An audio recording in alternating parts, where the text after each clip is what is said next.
پھر ہم نے موسیٰ علیہ السلام کو کتاب عطا کی جو کامل ہے ان لوگوں پر اس پر جس نے اچھے کام کیے، اور تفصیل ہے ہر چیز کے لیے، اور ہدایت اور رحمت ہے تاکہ وہ اپنے رب کی ملاقات کا یقین رکھیں۔ اس سے پہلے اللہ تعالیٰ نے کامیابی کے 10 اصول بیان فرمائے۔ قُلْ تَعَالَوْا أَتْلُ مَا حَرَّمَ سے اس کو اصول ملت ابراہیمی بھی کہا جاتا ہے، اصول 10، 10 اصول کامیابی کے۔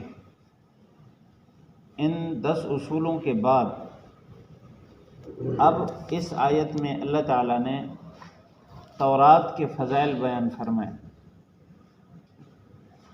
اس کے لیے شروع میں جو لفظ ہے ثم ہے، ثم آتینا موسیٰ الکتاب، ثم تعقیب مع الوصل، یہ عربی لفظ ہے تعقیب مع الوصل، بلکہ تعقیب مع التراخی کے لیے آتا ہے۔ مطلب یہ ہے کہ ثم سے پہلے جس چیز کا تذکرہ ہو وہ کچھ عرصہ پہلے ہے، درمیان میں وقفہ ہوا، پھر تراخی کے بعد پھر اگلی بات ہوئی ہے۔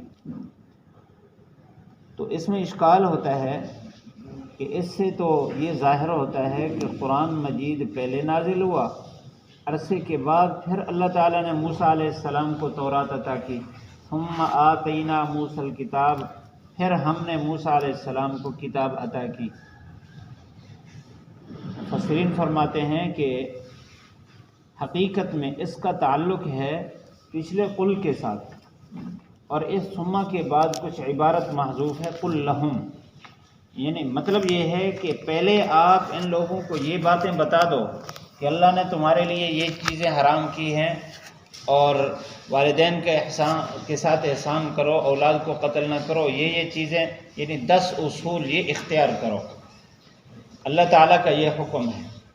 پھر اللہ تعالیٰ یہ بھی فرما رہے ہیں کہ ان کو یہ بات بھی بتا دو۔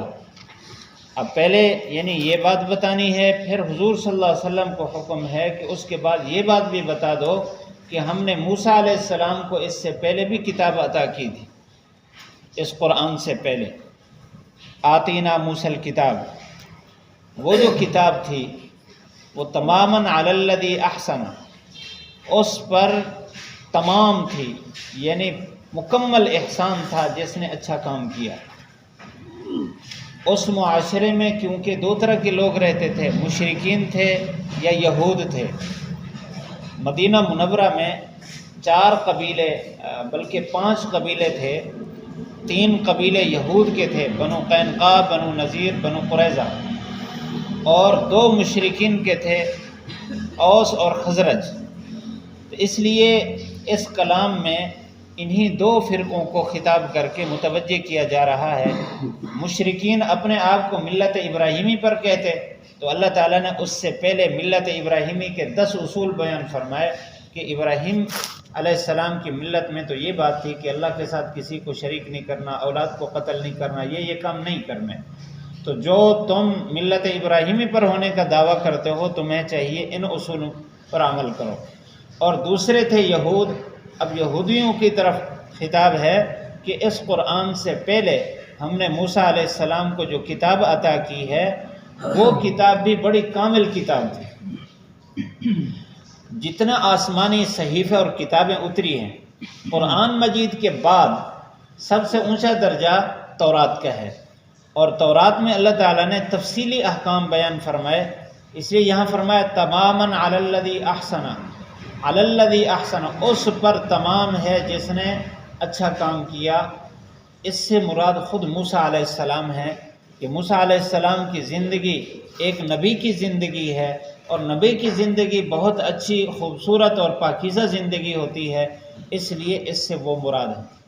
بعض مفسرین فرماتے ہیں اس سے ہر وہ یہودی مراد ہے جس نے موسیٰ علیہ السلام کی پر ایمان رکھنے کے بعد ان کی شریعت کو پورے طور پر لیا ہے اور اس میں کوئی گڑبڑ نہیں کی، تو اس پر یہ بڑا احسان ہے یہ کتاب۔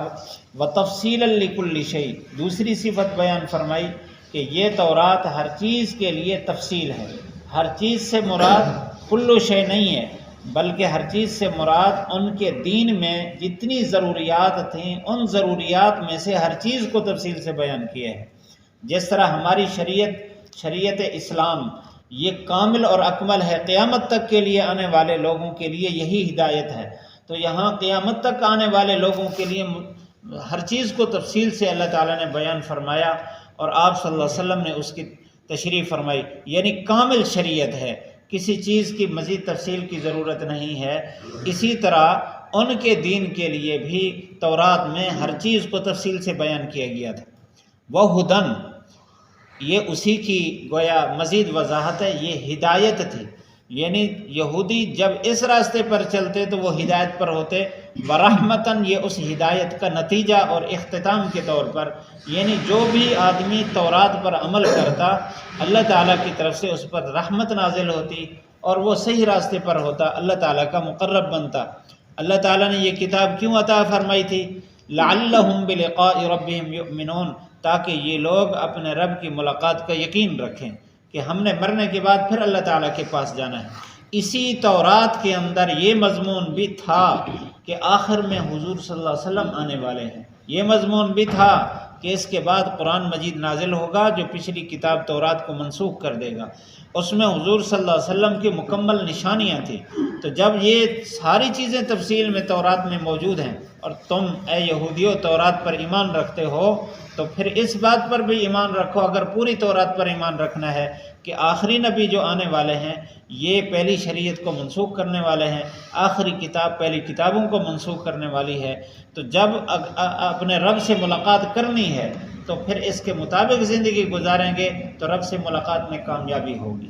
اس آیت کا خلاصہ گویا یہ ہے، غیر مسلم یہودیوں کو یہ کہا جا رہا ہے کہ تورات وہ کامل اکمل کتاب تھی، تو اس میں تمہاری کامیابی کا یہی اصول بیان کیا گیا تھا کہ شریعت محمدی پر تم نے ایمان رکھنا ہے، اس کے مطابق چلنا ہے۔ جب یہودیوں کے لیے یہ حکم ہے، ایمان والوں کو تو اللہ تعالیٰ نے ابتدا سے، ہمیں تو اللہ تعالیٰ نے ابتدا ہی سے یہ کتاب عطا فرمائی ہے، اس لیے ہمارے لیے تو زیادہ لازم ہے کہ ہم اس کتاب کو مضبوطی سے پکڑیں اور ان اصولوں پر عمل کریں۔ اللہ تعالیٰ ہم سب کو عمل کی توفیق نصیب فرمائے۔ ثم آتینا موسیٰ الکتاب تماما علی الذی احسن وتفصیلا لکل شیء وہدی ورحمۃ لعلہم بلقاء ربہم یؤمنون۔ ثم پھر آتینا موسیٰ الکتاب، ان کو یہ بھی بتا دو کہ ہم نے موسیٰ علیہ السلام کو کتاب عطا کی، تماماً جو کامل ہے، علی الذی اس پر، احسن جس نے اچھا کام کیا، وتفصیلاً اور تفصیل ہے، لکل شیء ان کی شریعت کی ہر چیز کی، وہدن اور ہدایت ہے، ورحمتاً اور رحمت ہے، لعلہم تاکہ وہ بلقاء ربہم اپنے رب کی ملاقات کا یؤمنون یقین رکھیں۔